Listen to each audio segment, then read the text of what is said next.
war has changed.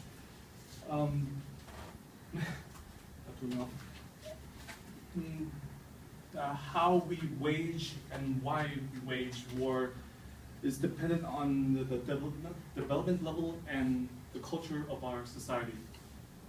100 or so years ago, the dominant economic power of the world, which was Britain, France, and Germany, their economy was based on manufacturing, turning raw goods into produced goods.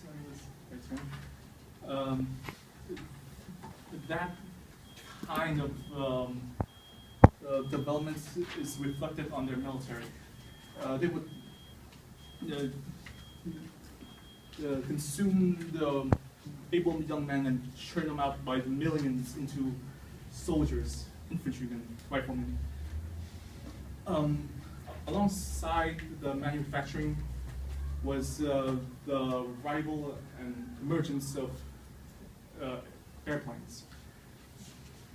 At first, those airplanes was used in reconnaissance and scouting, but over time,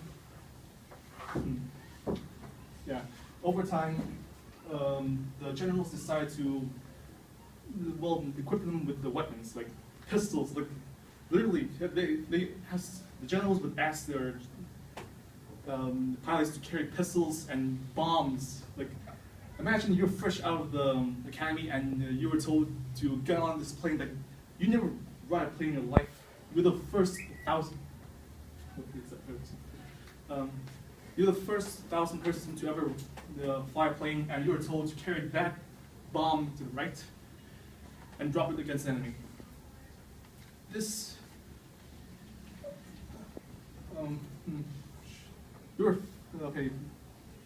This is reflected 100 years later in today's time with the drones of today. In the early 2000s, these drones were used in scouting and reconnaissance. They would help the special forces in their missions. But after a while, the commanders would install missile-guided, laser-guided bombs, and over time, these armed drones would place the man jets that we would usually associate to. Both of this development in warfare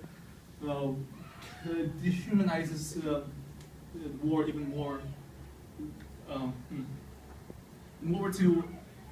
When you drop the bomb against your enemy, you don't see their faces, you don't see the screams, you only see figures like ants.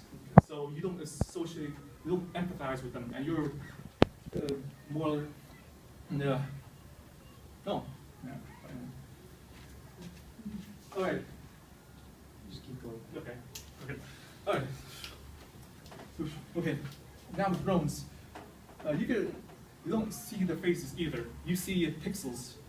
But you don't really emphasize with pixels, so you're more likely to bomb them. You don't. All right. Oh yeah. After for both of these developments, over the years, specialized bombers were created. This is the new stealth drone bomber that DARPA is developing.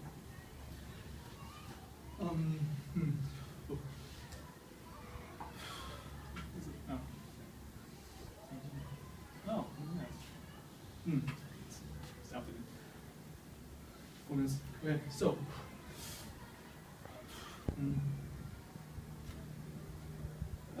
with these dehumanization of our enemy, we tend to, there is obviously more civilian casualty because it's harder to separate real enemies, non-combatants, from combatants to non-combatants from the air. So obviously, when airplanes had fully developed more, and more developed and more utilized, more civilian casualties were committed. It's, but don't let that small little chart deceive you.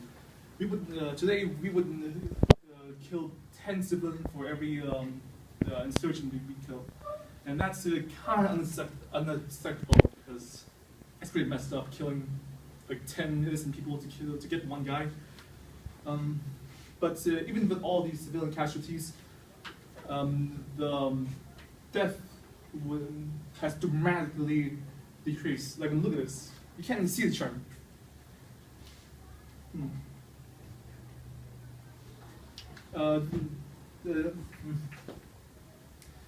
These facets of the new technology utilized. The technological innovation isn't singular. It's not like 6 minutes. Should I quit? 6 minutes. Okay. It's a network. Both civilian and the military can use these for their own benefit. Obviously, it's like military would use these drones and robots for war, but we could use them for helping in the search and rescue in the collapsed building and such. And these exoskeleton that DARPA is also developing, we could help them aid. We can help the crippled. We could. Oh my God! All right. No. All right. My point is, this new technology is amazing but extremely dangerous and potentially unconstitutional if used in the wrong hands. So we must be utmost in our understanding and have the utmost have huge public oversight in the development of these technology in order to keep them working for us and not get ourselves killed. All right.